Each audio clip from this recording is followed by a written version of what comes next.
రోమీలకు రాసిన పత్రిక 7వ అధ్యాయము 5 నుంచి 6 వచనాలు. రోమీలకు రాసిన పత్రిక 7వ అధ్యాయము 5 నుంచి 6 వచనాలు చదువుకుందాం.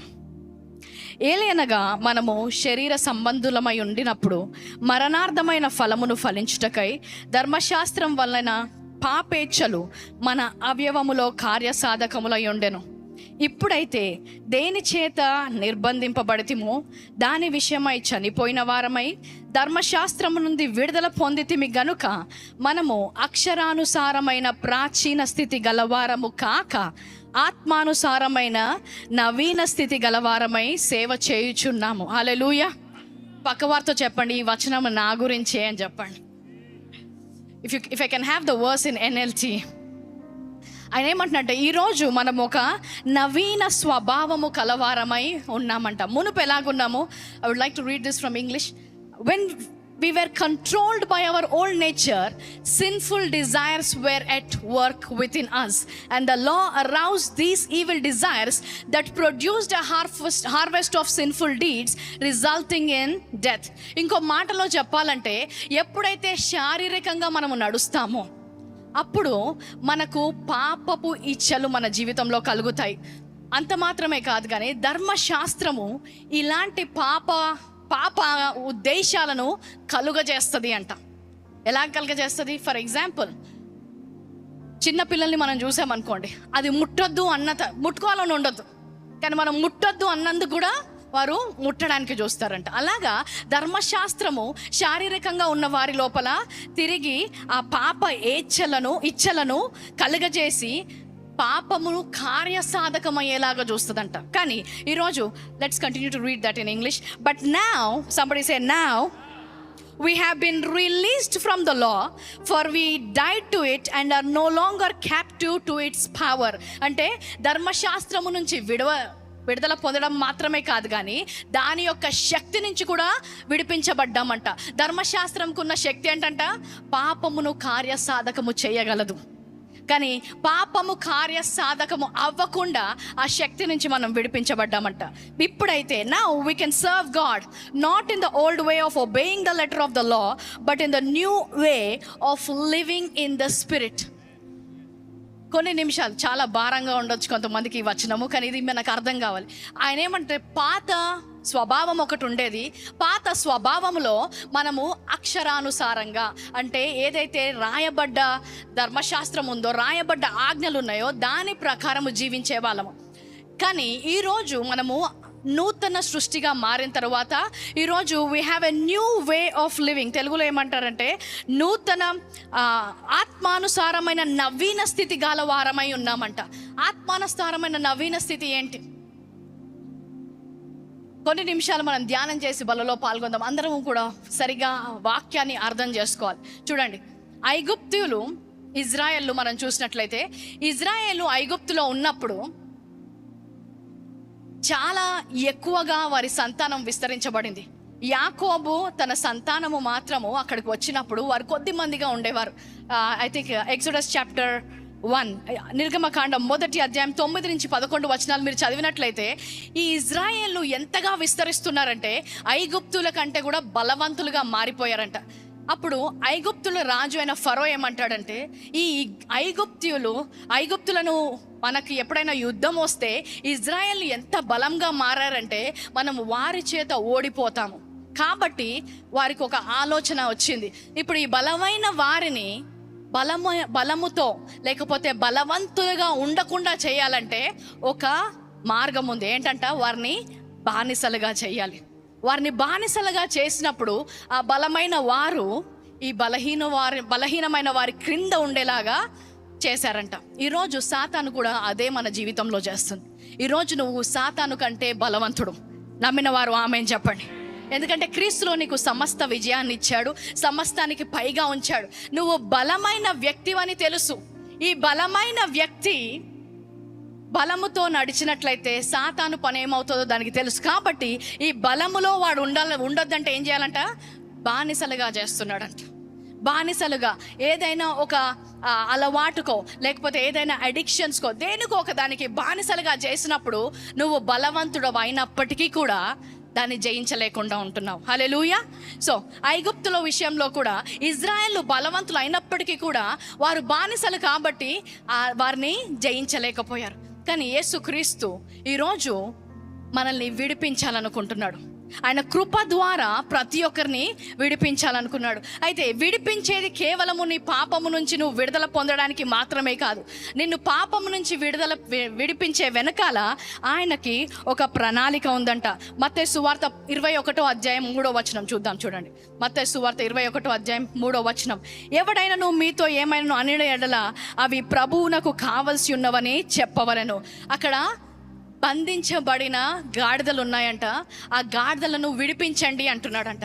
ఎందుకు విడిపించాలి అంటే ప్రభువుకి కావాలి అంట. ఈరోజు కూడా ఆ బానిసత్వంలోంచి, ఆ పాపములోంచి మీరు ఏదైతే జయించలేకపోతున్నారో దాని నుంచి విడిపించాలనుకుంటున్నాడు. కేవలము పరిశుద్ధులుగా జీవించడానికి మాత్రమే కాదు, కానీ వారు ప్రభువుకి అవసరమై ఉన్నారంట.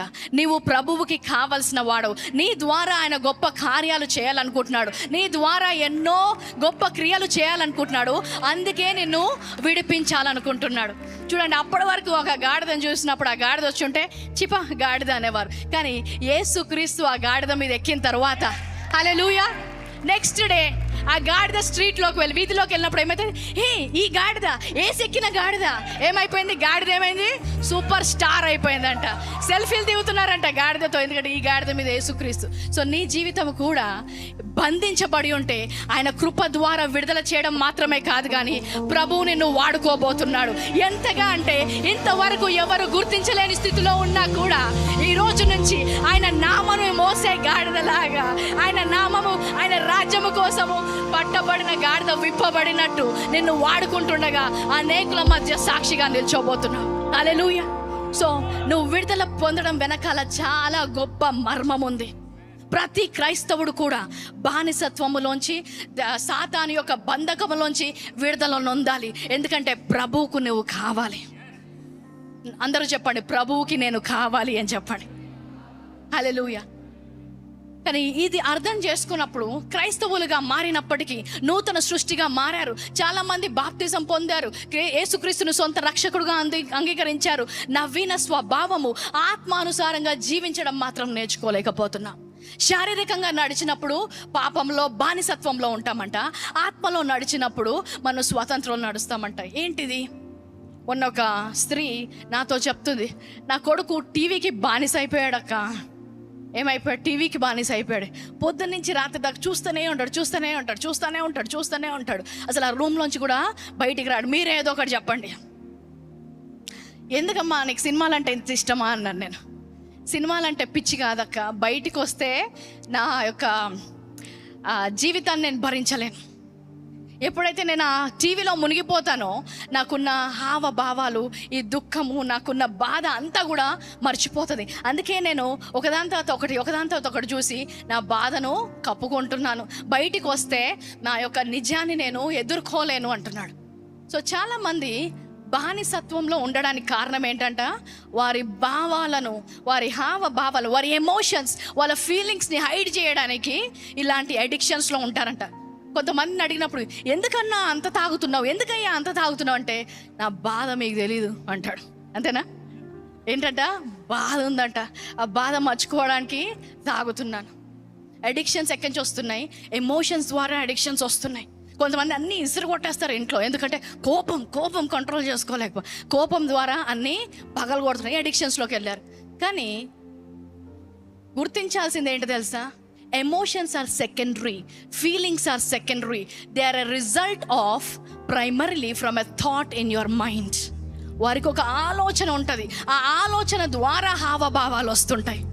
మొదటిగా ఆలోచన వస్తుంది, దాని ప్రకారము వారికి అలాంటి ఉద్వేగాలు వస్తుంటాయి.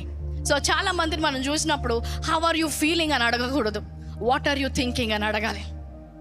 ఏదో ఒక ఆలోచన వారిని బాధ పెడుతూ ఉంటుంది.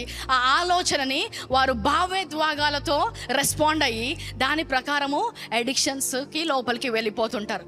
ఇది శారీరకంగా నడవడం. That is the cycle of a pattern of the walking in the flesh.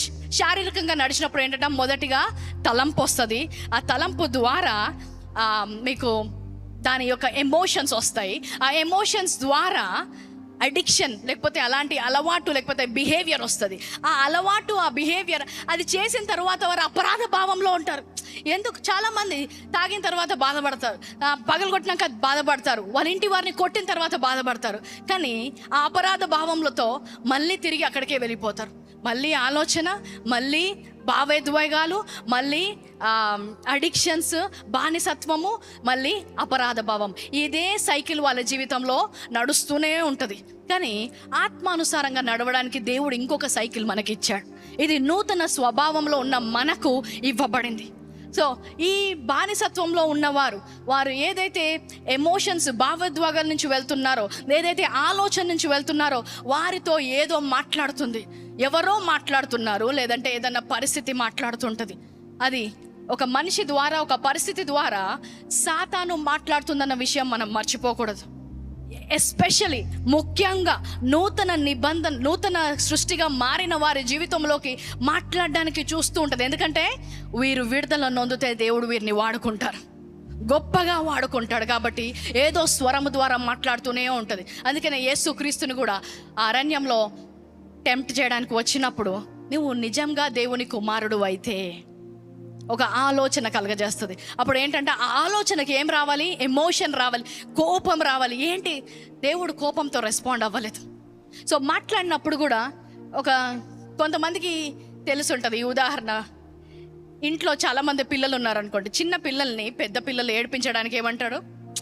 నువ్వు మా ఇంట్లో పుట్టలేదు, నువ్వు మమ్మీకి చెత్త కుప్పలో దొరికావంట, చూసావా మన కలర్ సేమ్ లేదు, చూసావా నువ్వు ముక్కు వేరేలాగుంది, నువ్వు మా ఫ్యామిలీ కాదు నువ్వు అంట. జోక్గా అంటున్నా కూడా వారికి ఏమవుతుంది? ఆ మాట ఒక తలంపులా మారిపోయి దాని ప్రకారం వారికి భావోద్వేగాలు వస్తాయి. కొంతమంది తల్లిదండ్రులు కూడా, కొంతమంది పెద్దలు కూడా ఒక్కొక్కసారి కోపంలో ఏమంటారు? అసలు నీకు మా లక్షణాలే లేవు, మా పోలికలే లేవు, మా కుటుంబంలో ఉన్నవారు వ్యక్తిగానే లేవు, అసలు నువ్వు నా కడుపులో పుట్టావా, నువ్వు నా కడుపులో పుట్టిన వ్యక్తి అయితే ఇలాగా చేస్తావా అంటారు మాటలు.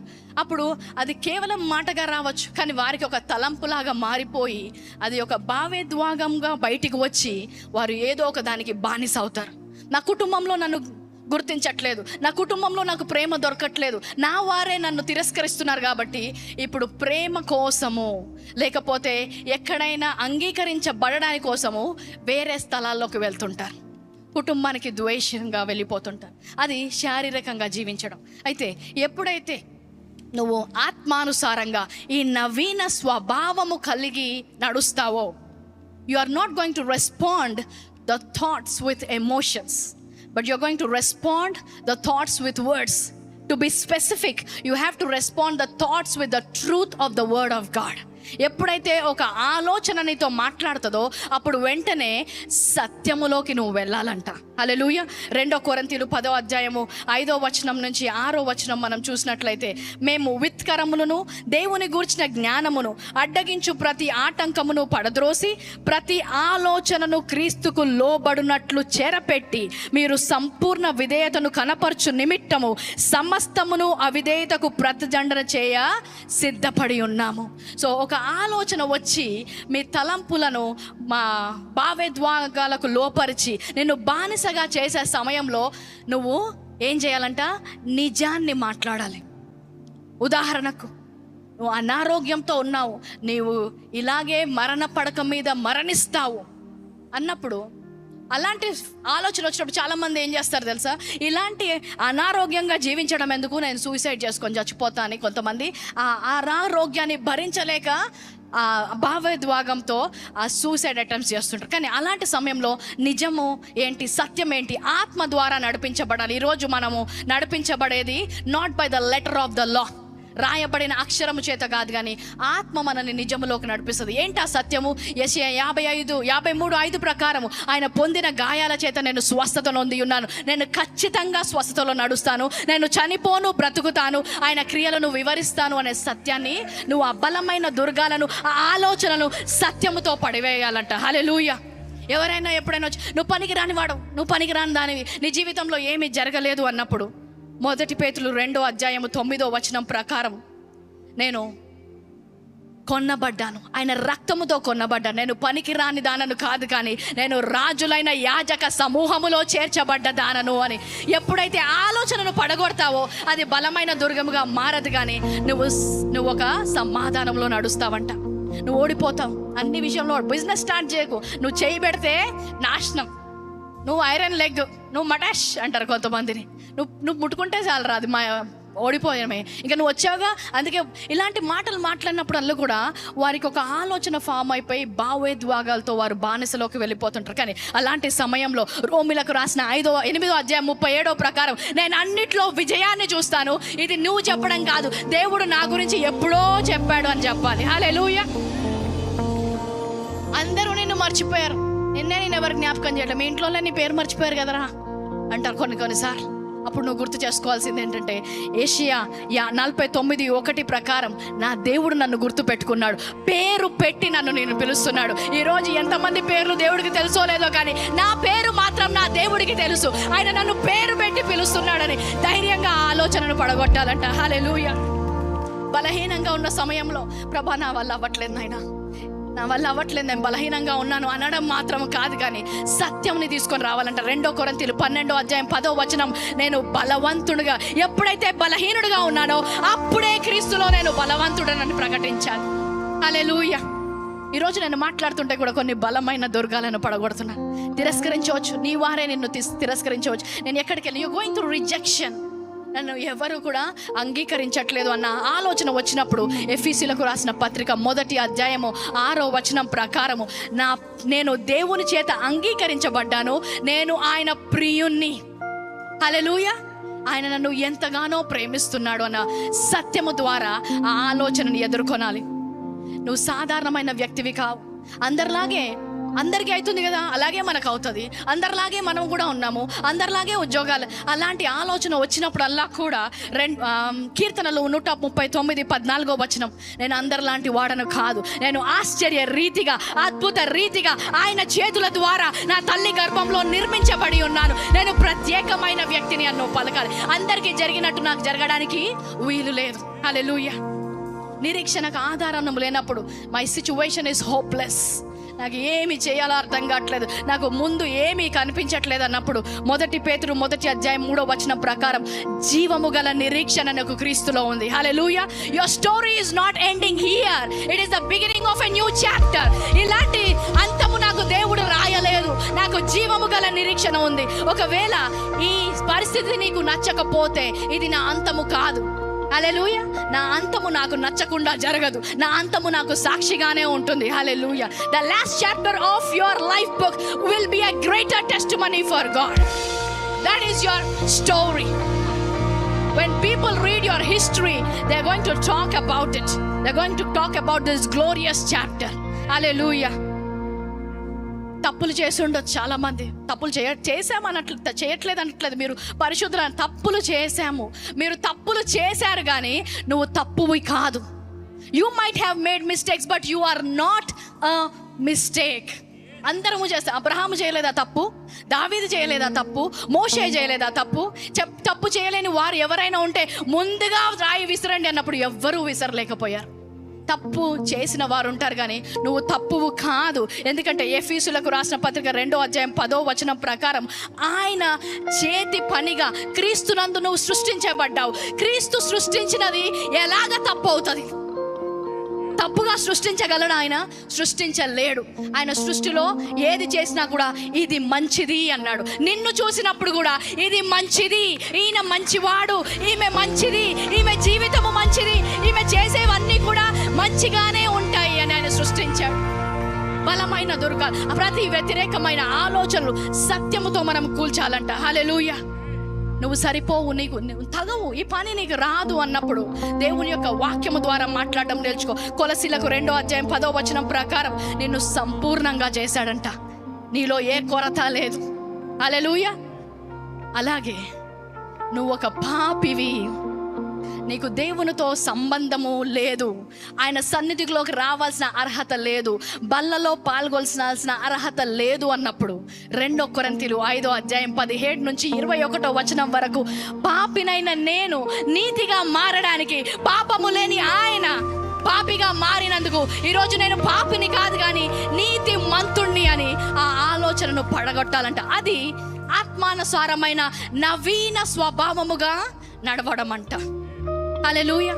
ఈరోజు బలలో పాల్గొంటుండగా శారీరకంగా పాల్గొంటే బానిసవైపోతావు. సాతాను నిన్ను బానిసత్వంలో పెట్టి విడుదల పొందలేకపోతుంది. కానీ ఆత్మానుసారంగా నవీన స్వభావము ప్రకారం పాల్గొన్నప్పుడు, ఆత్మ ద్వారా నడిపించబడి నిజమేంటో తెలిసి నడిపించినప్పుడు, you enter another cycle. When you speak the truth, you will receive the peace of God. When you receive the peace of God, you will walk in the freedom, and when you walk in the freedom, you have confidence in Christ.